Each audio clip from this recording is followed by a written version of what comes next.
ಕೆಲವೊಮ್ಮೆ ಎಲ್ಲಕ್ಕಿಂತ ಸರಳವಾದ ದಾರಿನೇ ಬೆಸ್ಟ್ ಅಲ್ವಾ? ಇವತ್ತಿನ ಈ ವಿಶ್ಲೇಷಣೆಯಲ್ಲಿ ನಾವು ಒಬ್ಬ ಡೆವಲಪರ್ನ ಕಥೆಯನ್ನ ನೋಡೋಣ.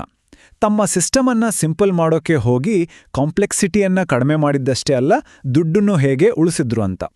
ಈ ಕಥೆ ನಾವು ಟೆಕ್ನಾಲಜಿ ಬಗ್ಗೆ ಯೋಚಿಸೋ ರೀತಿಯನ್ನೇ ಬದಲಾಯಿಸಬಹುದು. ಸರಿ, ಈ ಕಥೆ ಶುರುವಾಗೋದು ಒಂದು ತುಂಬಾನೇ ಸಿಂಪಲ್ ಕೆಲಸದಿಂದ. ಸಿಸ್ಟಮಲ್ಲಿ ಒಬ್ಬರ ಹೆಸರನ್ನ ಬದಲಿಸಬೇಕು. ಇದು 2 ಸ್ಟೆಪ್ ಪ್ರಾಸೆಸ್. ಫಸ್ಟ್, ಮೇನ್ ಡೇಟಾಬೇಸಲ್ಲಿ ಹೆಸರನ್ನ ಅಪ್ಡೇಟ್ ಮಾಡಬೇಕು. ಆಮೇಲೆ ಫಾಸ್ಟಾಗಿ ಡೇಟಾ ಕೊಡೋಕ್ಕಂತ ಇಟ್ಕೊಂಡಿರೋ ಹಳೆ ಹೆಸರಿನ ಕ್ಯಾಶ್ ಡೇಟಾವನ್ನ ಡಿಲೀಟ್ ಮಾಡಬೇಕು. ಕೇಳೋಕೆ ತುಂಬಾನೇ ಸಿಂಪಲ್ ಅನ್ಸುತ್ತೆ ಅಲ್ವಾ? ಆದ್ರೆ ಅಸ್ಲಿ ಕತೆ ಶುರುವಾಗೋದೇ ಇಲ್ಲಿ. ಒಂದು ವೇಳೆ ಮೊದಲನೇ ಸ್ಟೆಪ್ ಅಂದ್ರೆ ಡೇಟಾಬೇಸ್ ಅಪ್ಡೇಟ್ ಆಗಿ 2ನೇ ಸ್ಟೆಪ್ ಅಂದ್ರೆ ಕ್ಯಾಶ್ ಕ್ಲಿಯರ್ ಮಾಡೋದು ಫೇಲ್ ಆದ್ರೆ ಏನಾಗುತ್ತೆ? ಸಿಸ್ಟಮ್ನೊಳಗೆ ದೊಡ್ಡ ಗೊಂದಲ ಶುರುವಾಗ್ಬಿಡುತ್ತೆ. ಯೂಸರ್ಗೆ ಒಂದೇ ವ್ಯಕ್ತಿಯ 2 ಬೇರೆ ಬೇರೆ ಹೆಸರುಗಳು ಕಾಣಿಸ್ಬೋದು.